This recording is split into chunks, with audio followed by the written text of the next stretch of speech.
Cordial saludo, en estos momentos vamos a hablar sobre el tipo de descentralización política, administrativa y fiscal, servicios descentralizados.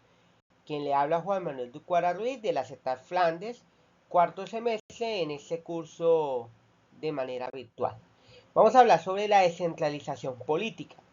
Primero vamos a empezar con la definición, pues transferencia del poder de decisión desde el nivel central hacia niveles subnacionales o locales. Los objetivos es aumentar la participación ciudadana en la toma de decisiones, fortalecer la democracia local, mejorar la capacidad de respuesta del Estado a las necesidades específicas de comunidades.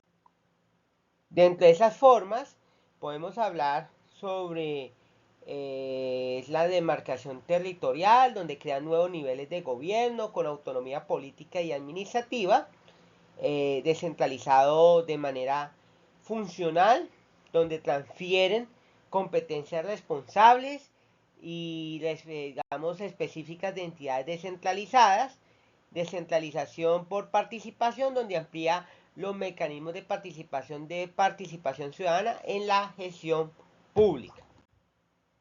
Vamos a hablar sobre la descentralización administrativa, donde tenemos la definición, transferencia, competencia y responsabilidades desde el nivel central hacia niveles subnacionales o locales, manteniendo la unidad jerárquica del Estado.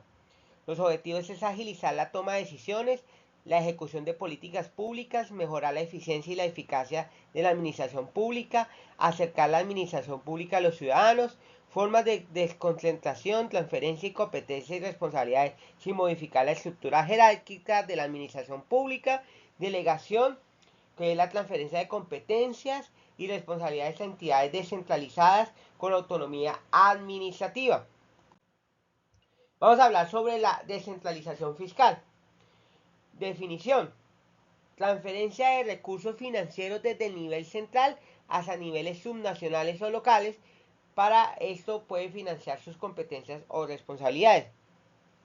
Objetivo: fortalecer la autonomía financiera de los gobiernos subnacionales, promover la equidad territorial en la asignación de recursos públicos, incentivar la eficiencia y la eficacia en el gasto público, donde hay unas formas de asignación de competencias fiscales, la transferencia de potestad de recaudar impuestos a los gobiernos subnacionales, la transferencia fiscal es asignación de recursos financieros del gobierno central y de los gobiernos subnacionales. Pasamos a servicios descentralizados. Dentro de esos servicios descentralizados son aquellos que prestan por entidades que no pertenecen a la administración pública central, pero que están sujetas a su control de vigilancia. Esas entidades pueden ser, como por ejemplo, las entidades descentralizadas con personería jurídica, poseen autonomía administrativa y financiera. Están las entidades descentralizadas sin personería jurídica, que no tienen autonomía administrativa ni financiera, pero sí tienen cierta autonomía técnica. Los servicios públicos, los prestados, digamos, por el Estado para satisfacer las necesidades básicas de la población como salud, educación y seguridad. Están los servicios administrativos prestados por el Estado para apoyar el funcionamiento de la administración pública, como la gestión de recursos humanos y financieros.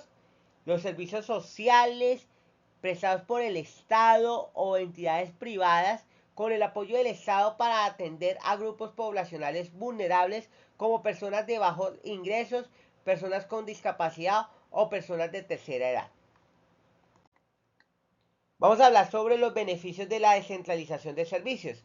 Está la mayor eficiencia y eficacia en la prestación de servicios. Es importante tener en cuenta eso.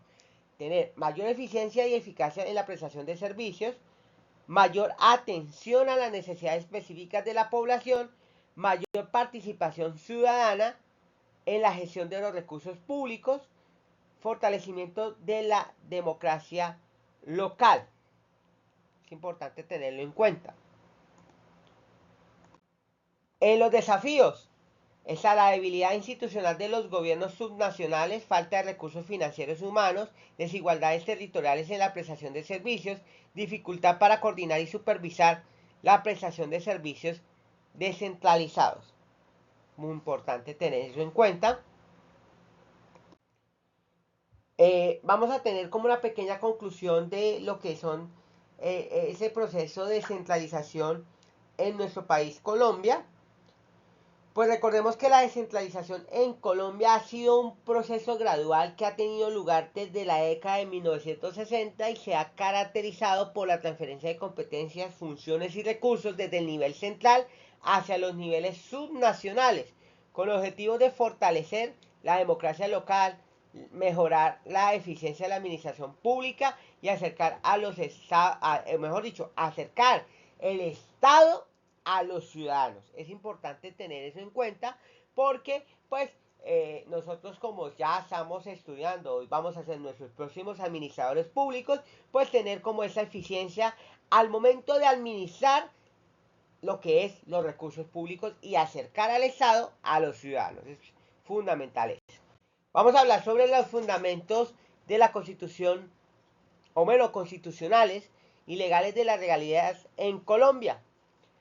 Empezamos por la Constitución Política de Colombia, la Carta Magna, que es el artículo 360 de la Constitución Política de 1991.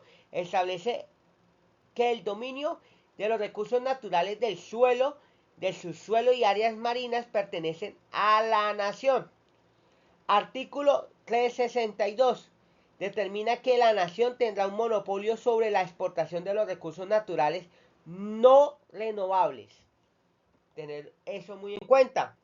Artículo 363. Establece que la nación podrá celebrar contratos con particulares para la exploración y explotación de recursos naturales renovables y no renovables. Artículo 338. Ordena mejor la creación del Fondo Nacional de Regalías para administrar los recursos provenientes de la explotación de los recursos naturales no renovables. Vamos a hablar sobre los fundamentos legales. O sea, la ley 1488 del 2011 que regula la exportación de hidrocarburos y demás minerales, que está la ley 1530 del 2012 donde define el sistema general de regalías y establece los mecanismos para la asignación de distribución de regalías. Está el decreto 1082 del 2015 que reglamenta la ley 1530 del 2012 y establece los procedimientos para la liquidación, pago y distribución de regalías. Vamos a hablar sobre el proceso de asignación de regalías. Exploración y producción de esas empresas petroleras y mineras donde obtienen permiso para explorar y producir recursos naturales en áreas específicas del país. Está también la liquidación de las regalías en la Agencia Nacional de Hidrocarburos, la Agencia Nacional Minera, donde calculan la cantidad de regalías que deben de pagar las empresas por la explotación de los recursos naturales. El pago de las regalías, empresas que empiezan a pagar regalías al Estado colombiano. Esa distribución de regalías está de la siguiente manera. Pónganlo mucho atención. El 50% está para la nación. El 40% para las entidades territoriales donde se produce la explotación de los recursos naturales.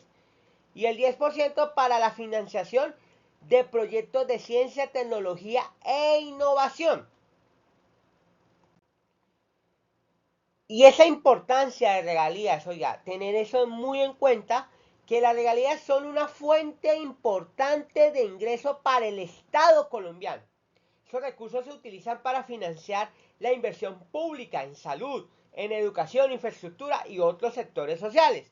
Las regalías también contribuyen a la equidad territorial, el permitir que las regiones donde se produce la explotación de los recursos naturales tengan mayor recurso para su desarrollo.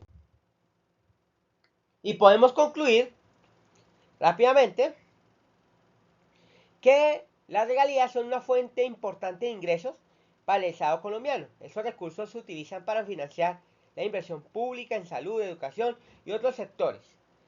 Recordemos que la equidad territorial al permitir que las regiones donde se produce la explotación de los recursos naturales tengan mayor recursos para su desarrollo.